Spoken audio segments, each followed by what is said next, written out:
Um, yeah, my practice is always moving image, and I'm always using 16mm film. That's just something that I've fallen into quite naturally right from the start, right from my degree, which was fine art in Falmouth, and I started making Super 8 films. So there was this attachment to the film material, which always seemed quite important. I mean, the work on the DVD seems quite old to me now, I think. It's a couple of years old. And I don't know if it's not completely illustrative of the kind of work I make either. In a way, it's a sort of test into a slightly new way of working, which is to shoot footage and then use that footage almost as if it was found footage, kind of like in a kind of collage sort of way. Everything else, it seems really inadequate. Because I was making sculpture, 3D work on my fine art course, and then they became almost like stilted narratives, which I then had to photograph, and the photograph was like a fragment of this narrative.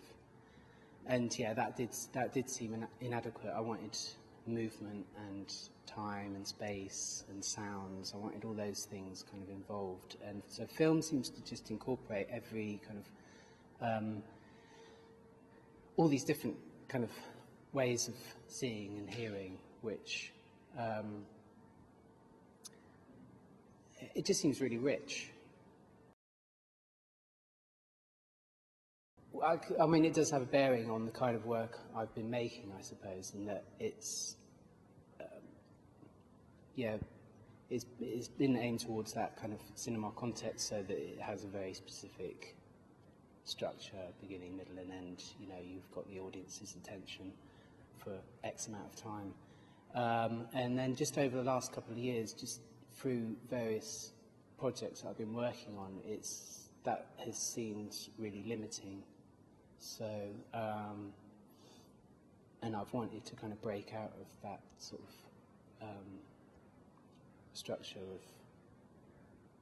you know, how people watch a piece of work, and it's become kind of important to think about different ways the work might be seen. So that has really changed the work in a way. But as a lot of my work does, well, I feel it deals with kind of hermetic worlds that are either created by people or worlds that I've created myself. That seems to fit very well with this sort of very private, almost secret way of viewing. I'm quite excited by that idea, really.